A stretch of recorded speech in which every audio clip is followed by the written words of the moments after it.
I was 22 when I married him. Everyone said I was lucky. He came from a well-known family, drove a new car, wore tailored suits, and spoke with the kind of charm that made waitresses laugh too loudly and mothers nod approvingly. I had just dropped out of college and was working part-time at a boutique. He walked in one day to buy a scarf for his mother and walked out with my number. We married a year later. The house he bought for us was beautiful. White stone, huge windows, polished wood floors that echoed when I walked barefoot. He said it was everything I deserved. At first, I believed him. At first, I thought I had walked into a fairy tale. But fairy tales have villains too. And cages can be made of gold. In the beginning, he didn't shout. He didn't hit. He didn't need to. Control can come in the form of compliments that twist into guilt. I just want to protect you. Don't waste your energy working. I'll take care of everything. Why do you need friends when you have me? It was gentle, at first like soft strings wrapping around my limbs, tightening so slowly I didn't even notice I was being held in place. I had no money of my own. My old friends stopped calling.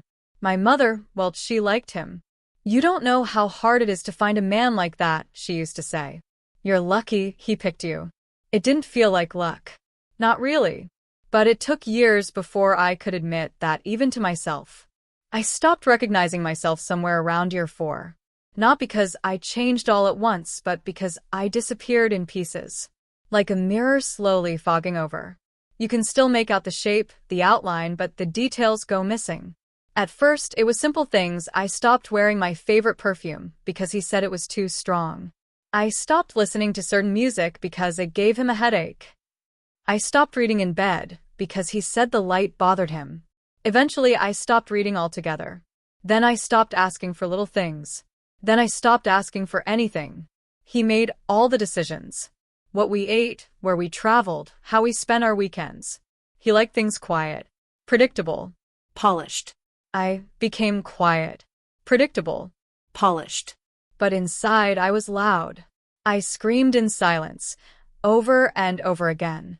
I wasn't allowed to work, but I kept the house perfect.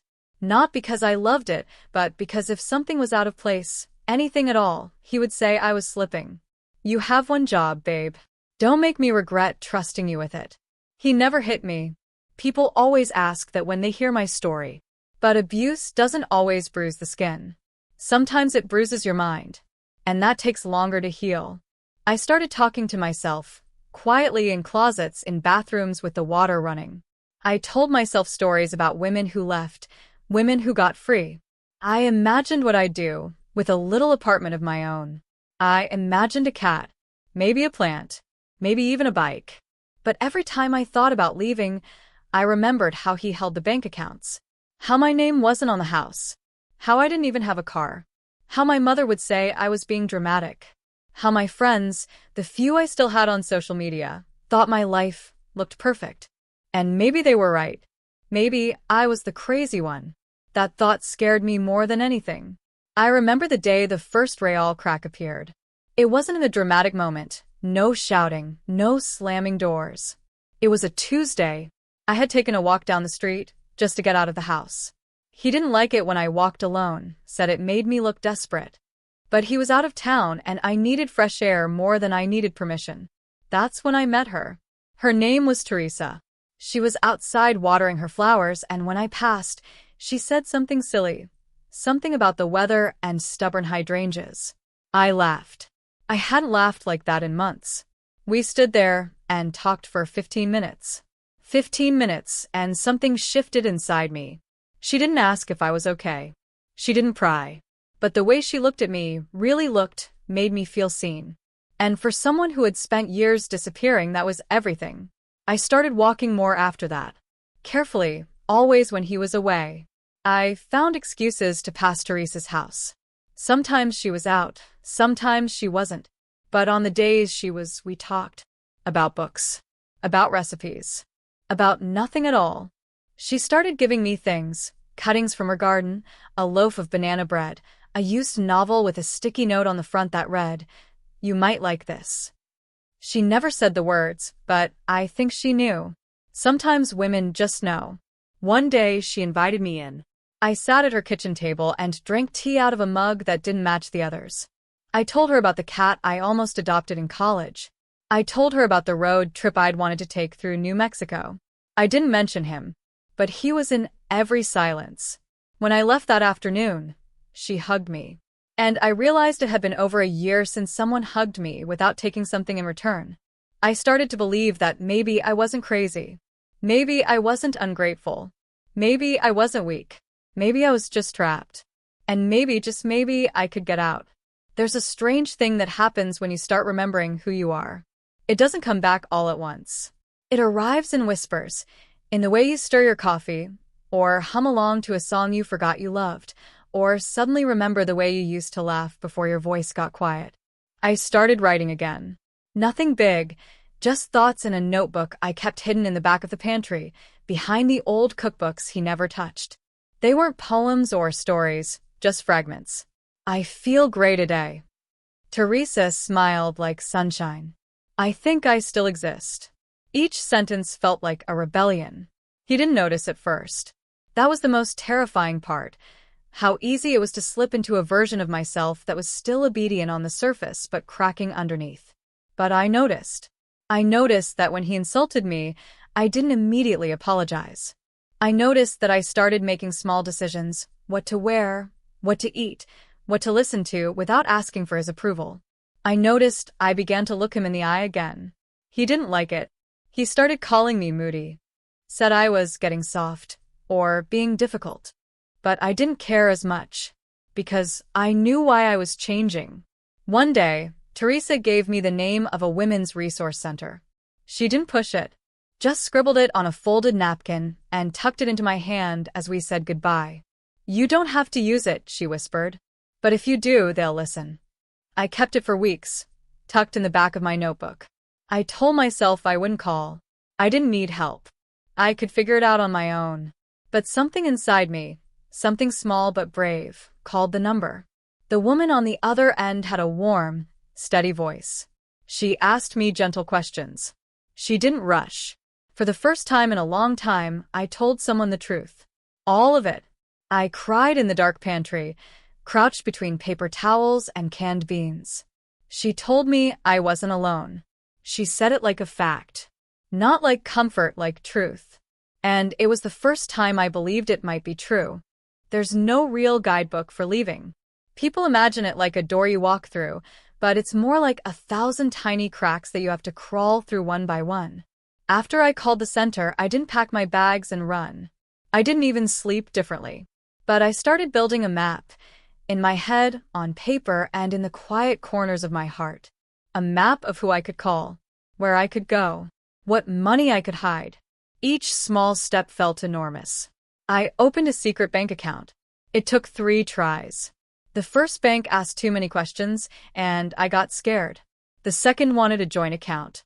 The third clerk, a young woman with tired eyes and a subtle tattoo on her wrist, simply nodded when I asked for a solo savings account and didn't flinch when I said I didn't want anything mailed to my home. She looked at me and said, "You're not the first." That stayed with me.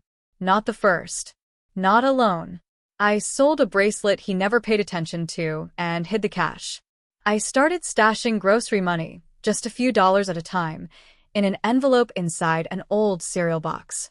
It wasn't much, but it was mine. I began volunteering at the local library once a week, claiming it as a community contribution he could brag about. In truth, it was the only place I felt like a person again. Surrounded by books and women with glasses on chains and toddlers giggling in the children's section, I remembered who I once wanted to be. I met a woman named Claire at the library.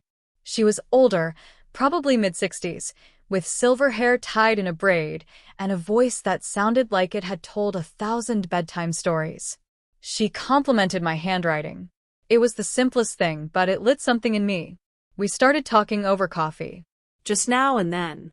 She told me about her garden, her late husband, and how she started over at 53. I didn't tell her everything, but I told her enough. She said, "Freedom is never too late. Don't let anyone convince you otherwise." Some days, I felt brave. Other days, I felt like a liar. Still others, I felt like I was betraying him, even though I knew, deep down, he'd been betraying me for years. But the map was forming. The roads weren't clear yet, but I was drawing them anyway. The year I decided to leave, really leave, winter came early. The cold slipped into everything. Into the cracks of the windows, the bones of the house, the spaces between my thoughts. It made everything feel slower, heavier, quieter. But something inside me was warming up. While the world outside froze over, I was thawing out. He noticed I was distant. I started saying no more often, not rudely, just plainly. If he asked for something unreasonable, I didn't explain myself. I didn't yell. I didn't cry. I just didn't comply. That scared him more than anything. Control works best in silence. Once you stop playing the part, even quietly, the whole performance starts to unravel. One night, we had a fight about the thermostat. He wanted it cold, I wanted it warm. But of course, it wasn't about the thermostat. He raised his voice, through a glass. It shattered across the floor like an echo of all the times I'd swallowed my fear. I didn't cry. I didn't scream. I calmly picked up my coat and walked outside into the snow. I stood barefoot in the driveway until my feet went numb. Because I needed to feel something that was mine. Even if it was just the sting of ice. Claire found me the next day. She brought soup and didn't ask questions. But when I finally told her what happened, she didn't look shocked. She just nodded slowly and said, "I'll help you when you're ready." That's the kind of help no one talks about, the quiet kind. The kind that doesn't push or preach. It just waits. Steady and warm, like a porch light in a storm. The Women's Center gave me more than a hotline number. They gave me options. I learned about transitional housing, legal advice, safety plans. They didn't promise miracles, just steps. Real ones. Measurable ones. One night, after the kids were asleep and he was passed out on the couch, I sat on the floor with my notebook and made a list titled, "What I will take when I go." I wrote, my passport, my daughter's baby blanket, the cereal box money, my grandmother's photo, myself. That last one? It felt the heaviest. But I wasn't ready. Not yet. Not with Christmas coming. Not with the boys needing boots and school plays and holiday cookies. I told myself I'd wait until the new year. Just a little longer. Sometimes survival sounds like just a few more weeks. But under that lie, the truth was starting to bloom. I was going. The day I left wasn't dramatic. No police. No shouting. No suitcase flung down the stairs. No thunderstorm to underscore the moment. It was quiet. It was a Tuesday. He left for work early. He always did on Tuesdays. I packed the bags in under 10 minutes. Not everything, just enough. 3 changes of clothes for each kid, 1 coat, our documents, the cereal box money, and the list I'd made. I left behind jewelry he'd given me, furniture I'd cleaned 1,000 times, the wedding album I hadn't opened in years. I left behind the idea that I owed him anything more. The kids didn't understand. They asked, "Where are we going?" And I told them, to somewhere safe. Only my daughter, my oldest, met my eyes. She didn't smile. She just nodded, like she'd known this day might come. She'd seen more than she ever should have. Claire picked us up. She didn't say a word when she saw our bags. She just opened the trunk and moved the front seat forward so the boys could climb in. I sat beside her in the passenger seat and stared ahead. My hands were shaking. Claire reached across the gear shift and took my hand in hers. Warm. Steady. I hadn't been touched like that in years. Not gently. Not without condition. We drove to a shelter 2 towns away. The building was old but clean. A converted house with too many bunk beds and not enough privacy, but it smelled like coffee and hope. A woman named Tara checked us in. She asked if I needed anything. I said, no, but my voice cracked halfway through, and she just smiled kindly and handed me a warm towel. That night, the boys were giddy. It felt like a sleepover. New bunk beds. New kids. No rules, or so they thought. I let them think that. My daughter sat next to me on the bottom bunk. She pulled her baby blanket around her shoulders and whispered, "Mom, are we really staying here?" I nodded. She looked at me again, harder this time, and asked, "Is this forever?" I didn't answer. I couldn't, because I didn't know what forever looked like anymore. But I knew what freedom looked like. And for the first time in 20 years, I could breathe.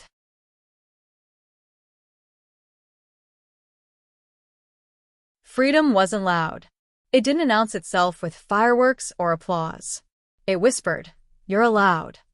You're allowed to take up space, to close a door without fear, to sleep through the night." At the shelter, days blurred together. There were meal rotations, group meetings, whispered stories behind thin curtains. Most of the women had children. Some had none. But all of us carried the same invisible weight. We were rebuilding. Not just our lives, our identities. I remember the first time I laughed. Really laughed. One of the moms, Letitia, told a story about how her 3-year-old had tried to flush an entire peanut butter sandwich down the toilet. We all cracked up. The absurdity, the normalcy, the life in it. I laughed until I cried, because it was the first time crying didn't come from pain. They had a therapist on site once a week. Her name was Deborah. She had soft gray hair and sharper eyes than anyone I'd ever met. I told her everything. Not all at once. Piece by piece, like pulling splinters from skin. I told her how he never hit me, but made me feel like nothing. How his silence hurt more than his words. How his mother once told me I should be grateful someone put up with me. How I started to believe them. Deborah nodded through it all. And then she said something that stuck with me forever. Sometimes abuse looks like comfort. But if it costs you your self-worth, it's violence in disguise. I started journaling. Each night, after the boys were asleep and the building settled into hush, I wrote one truth. Just one. I love lemon tea. I hate when someone touches my back without asking. I don't want to go back. It was hard at first. The truth had been buried under layers of pretending. But the more I wrote, the clearer I became. My daughter changed, too. She was softer, braver. She helped me read forms, filled out school paperwork, watched the boys when I cried in the shower. She shouldn't have had to, but she did. Because sometimes children are forced to grow up in homes where adults refuse to. She was my anchor in those early weeks. One night, I told her, "I'm sorry." She asked, "For what?" I said, "For staying too long." And she answered, "I'm just glad you finally left." Freedom was messy, but it was real. We stayed at the shelter for 3 months. Longer than I thought we would. Shorter than I probably needed. By month 2, I had a job at a nearby diner. Morning shifts. Early, greasy, and honest. I smelled like bacon grease every day, but I also smelled like independence. My feet ached. The boys missed their video games. My daughter still flinched every time someone knocked on a door too loud. But we were okay. We had routines. Chores taped to the mini fridge. Homework sprawled on secondhand tables. Bedtime stories told in whispers so the others wouldn't wake. It wasn't perfect. It was enough. Claire, my old friend, called every week. "I found an apartment near me," she said one Tuesday. "It's small," she added. "But it's yours if you want it." I cried when I saw it. Not because it was beautiful, it wasn't. Peeling wallpaper. A single window in the living room. A leaky faucet. But it had a door with my name on the lease. That was all I needed. Moving day was chaos. The kids ran up and down the stairs with boxes. Claire brought sandwiches and a toolbox. Letitia showed up with a lamp and a set of mismatched mugs. Tara, the shelter coordinator, gave me a framed quote. "You didn't come this far just to come this far." The first night in our new home, we had cereal for dinner on the floor. No table. No internet. No plans. Just quiet. Just peace. My daughter lit a single candle and said, "To new beginnings." We clinked our plastic cups together. It tasted like hope. In the weeks that followed, I learned how to exist again. Not survive, exist. I paid bills. I folded laundry while humming. I learned that I liked mint toothpaste and hated houseplants. I remembered how to sleep with both eyes closed. I joined a local support group. Mostly women. A few men. All of us learning how to let go without guilt. One night, I told my story. Not all of it, just enough. A woman hugged me afterward. She whispered, "Me too."